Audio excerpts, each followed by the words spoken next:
کسی کو بھی برا نہ کہو. یہ ایک عجیب ہدایت ہے, عجیب تعلیم کہ کوئی شخص خواہ کتنے ہی برے کام کر رہا ہو, گناہ کر رہا ہے, معصیتیں کر رہا ہے, غلط کام کر رہا ہے, اس کے کام کو تو برا سمجھو, اس کے کام کو برا کہو, لیکن اس کی ذات کو برا نہ, اس کے کام کو حقیر سمجھو, یہ کام اس کا بہت برا ہے, یہ کام اس کا بہت غلط, اس کا کام یہ بہت حقیر اور ذلیل ہے. لیکن اس آدمی کی ذات کو حقیر اور ذلیل اور اس آدمی کی ذات کو برا کہنا یہ درست نہیں. یہ بڑی عجیب اور غریب تلقین ہے ہمارے دین. کیوں؟ اس واسطے کہ ذات کو برا کیا کہتے ہو, کیا پتا کہ اس کا انجام کیا ہونے والا ہے, آخرت میں اس کا انجام کیا ہوگا. آج بے شک برے کام کر رہا ہے اور برے کام کرنے کی وجہ سے تم اس کے کاموں کو برا سمجھ رہے ہو, اس آدمی کو برا سمجھ رہے ہو, لیکن کیا پتا اللہ تبارک و تعالیٰ اس کو توفیق عطا فرما دے, اصلاح فرما دے, اور مرنے سے پہلے اللہ تعالیٰ اس کو اچھے اعمال کی توفیق دے دے. جب اللہ کے پاس پہنچے, اللہ تعالیٰ کے پاس پاک صاف ہو گئے, تو اس واسطے کیا پتا کہ کون بہتر ہے. تو اس واسطے کسی بھی ذات کو, کسی بھی شخص کی ذات کو, یہاں تک کہ کافر کو, ذات کو برا نہ سمجھ. اس واسطے کہ کیا پتا اللہ تعالیٰ ایمان کی توفیق دے دے, تم سے بھی آگے نکل جائے. کتنی مثالیں ہیں کہ آدمی کافر تھا, فاسق تھا, فاجر تھا, لیکن اللہ تبارک و تعالیٰ نے توفیق عطا فرمائی, اچھوں سے آگے نکل گیا. حدیث میں فرمایا نبی کریم سرور عالم صلی اللہ علیہ وسلم نے کہ العبرۃ بالخواتین, اعتبار خاتمے کا ہے. خاتمہ کس حالت پر ہوا؟ خاتمہ اگر ایمان پر ہوا, عمل صالح پر ہوا, تو اللہ تبارک و تعالیٰ کے ہاں مقبول ہے, تم سے کہیں آگے پہنچ گیا. آپ کو واقعہ سنایا تھا شاید پہلے کہ نہیں, کہ غزوہ خیبر میں حضور اقدس صلی اللہ علیہ وسلم کے پاس ایک چرواہا آیا, یہودیوں کا یہ بکریاں چرایا کرتا تھا, اور دیکھا کہ خیبر سے باہر قافلہ پڑا ہوا ہے مسلمانوں کا لشکر. تو دل میں خیال پیدا ہوا کہ جا کر دیکھوں تو صحیح کہ یہ لوگ کہتے کیا ہیں, کرتے کیا ہیں. تو بکریاں لے کر نکلا اور حضور اقدس صلی اللہ علیہ وسلم کی تلاش میں چلا. لشکر پڑا ہوا تھا, پوچھا کہ تمہارے سردار کہاں ہیں. لوگوں نے نشاندہی کر دی خیمے کی طرف, وہاں حضور اقدس صلی اللہ علیہ وسلم تشریف فرماتے. اول تو اس کو یقین نہیں آیا کہ یہ اتنے بڑے سردار وہ ایسے معمولی سے خیمے کے اندر کیسے بیٹھے ہوں گے. اس کے ذہن میں یہ تھا کہ بہت بڑے کوئی بادشاہ ہے, کوئی بہت بڑے امیر کبیر ہے, تو کیا ٹھاٹ باٹ ہوں گے, کیا عیش و عشرت ہوگا. وہاں تو کھجور کا کہ چٹائی سے بنا ہوا خیمہ وہ پڑا ہوا. اول تو یقین نہیں آیا, لیکن خیر پہنچ گیا حضور اقدس صلی اللہ علیہ وسلم کی خدمت میں. تو جا کر پوچھا کہ تو حضور نبی کریم صلی اللہ علیہ وسلم نے دعوت اپنی مختصر بیان فرما دی کہ بھائی میں تو یہ لے کر آیا ہوں کہ اللہ کے سوا کوئی معبود نہیں, وغیرہ وغیرہ. سادہ سا آدمی تھا, پوچھنے لگا کہ اگر میں آپ کی اس دعوت کو قبول کر لوں تو میرا کیا انجام ہوگا, میرا کیا رتبہ ہوگا.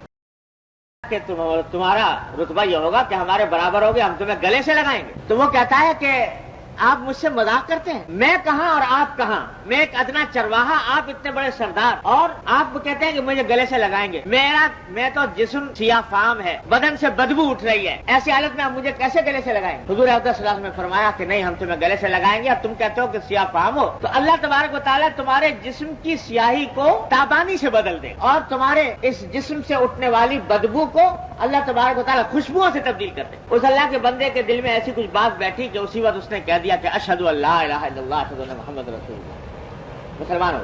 اور پھر پوچھا حضور اقدس صلی اللہ علیہ وسلم سے کہ یا رسول اللہ بتائیے اب میں کیا کروں. تو حضور اقدس صلی اللہ علیہ وسلم نے فرمایا کہ بھائی تم ایسے وقت اسلام لائے ہو کہ نہ تو کوئی نماز کا وقت ہے کہ تمہیں نماز پڑھواؤں, روزے کا زمانہ نہیں کہ روزے رکھواؤں, زکات تم پر فرضی نہیں, حج کا بھی اس وقت تک فرضیت نہیں ہوئی تھی. تو یہ اس وقت تو ایک ہی عبادت ہو رہی ہے, وہ عبادت جو تلواروں کی چھاؤں میں انجام دی جاتی, جہاد فی سبیل اللہ. اس نے کہا کہ یا رسول اللہ ٹھیک ہے میں اس عبادت میں شامل ہو جاتا ہوں, لیکن یہ بتائیے کہ جہاد میں تو جب آدمی شامل ہوتا ہے تو دونوں ہی احتمال رہتے ہیں, یا غازی یا شہید, یا فتح پا گیا یا مر گیا. تو اگر میں اس میں مر گیا تو آپ کچھ میری گارنٹی لیجیے. تو حضور اقدس صلی اللہ علیہ وسلم نے فرمایا کہ میں گارنٹی لیتا ہوں, ضمانت لیتا ہوں اس بات کی کہ اگر تم اس جہاد میں شہید ہو گئے تو اللہ تبارک و تعالیٰ تمہیں سیدھا جنت میں پہنچائیں, اور تمہارے جسم کی بدبو کو خوشبو سے تبدیل فرما دیں گے, تمہارے چہرے کی جو سیاہی ہے وہ سفیدی میں تبدیل ہو جائے. بس اس نے یہیں پر یہ واقعہ بھی آتا ہے کہ حضور نے فرمایا کہ لیکن پہلے جو بکریاں لے کر آئے ہو وہ بکریاں واپس کرو خیبر والوں یہودیوں. اندازہ لگائیے کہ جن کے ساتھ لڑائی ہو رہی ہے, برسرے پیکار ہے, جنگ ہو رہی ہے, محاصرہ کیا ہوا ہے, ان کا مال غنیمت ہے, لیکن چونکہ وہ چرواہا وہ معاہدے پر لے کر آیا تھا بکری, لہذا اس کو حکم دیا کہ پہلے بکریاں واپس کرو, اس کے بعد آ کر جہاد میں شامل.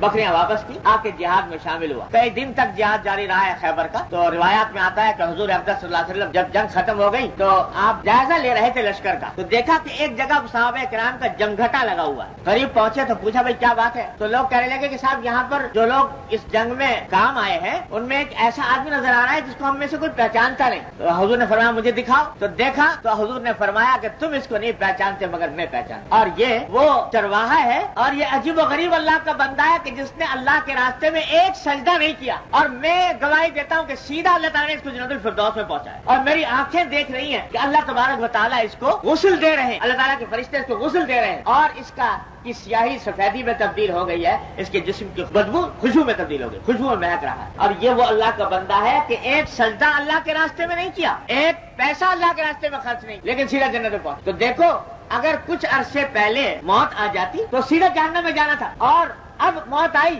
اس حالت میں کہ ایمان لا چکا، سرکار دو عالم صلی اللہ علیہ وسلم کا غلام بن چکا، تو اللہ تعالیٰ نے اتنا بڑا انقلاب پیدا فرمایا۔ تو العبرۃ بالخواتین، اعتبار خاتمے کا، اسی واسطے بڑے بڑے بزرگ جو ہیں وہ لرزتے رہے، یہ دعا کرتے رہے کہ یا اللہ حسن خاتمہ عطا فرمائی، حسن خاتمہ عطا فرمائی، اللہ ایمان پر خاتمہ۔ تو اعتبار خواتین کا ہے، کس بات پر انسان ناز کرے، کس بات پر انسان فخر کرے، کس بات پر اترائے، خدا جانے کل کیا ہونے والا ہے۔ تو اس واسطے کسی کو بھی حقیر نہ کرے۔ اللہ، ایک بزرگ کے بارے میں نے اپنے والد ماجد صلی اللہ علیہ وسلم سے سنا کہ ایک بزرگ تھے، اللہ والے بزرگ تھے، تو جیسے بزرگ سادے سیدھے رہتے ہیں تو لوگ مذاق اڑایا کرتے ہیں، آج کل بھی ہے نا، یہ ملا جو ہے، ملا صوفی، یہ اس قسم کا کہہ کے لوگ مذاق اڑاتے ہیں، ایسے آدمی کہتے ہیں دنیا سے اس کا کوئی تعلق نہیں ہے، تو ان کا بھی مذاق اڑایا کرتے۔ تو کسی نے اسی مذاق اڑانے کے دوران ایک جملہ کہہ دیا، تو پتہ نہیں کیا کچھ ایسا جملہ کہہ دیا کہ میں ایک سوال آپ سے کرنا چاہتا ہوں کہ یہ بتائیے کہ آپ اچھے ہیں یا میرے کتے کی دم اچھی ہے؟ یہ سوال، اللہ بچائے اللہ والوں سے اس قسم کی شرارت امیز باتیں کہنا بڑی خطرناک بات ہے، لیکن کہہ دیا کہ آپ اچھے ہیں یا میرے کتے کی دم اچھی۔ تو جواب میں نہ کوئی غصہ کیا، نہ کوئی طبیعت میں تغیر پیدا ہوا، ایک جواب دیا کہ بھائی ابھی تو میں کچھ نہیں کہہ سکتا، کہ پتہ نہیں میں اچھا ہوں کہ تمہارے کتے کی دم اچھی، باقی ابھی تو میں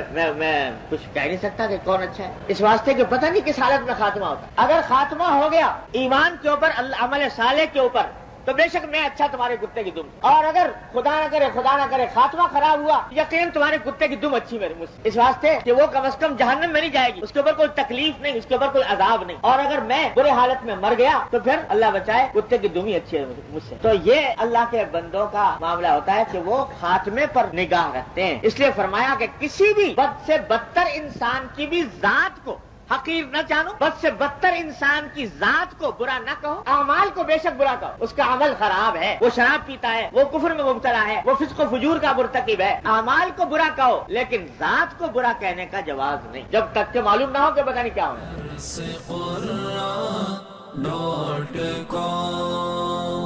www.darsequran.com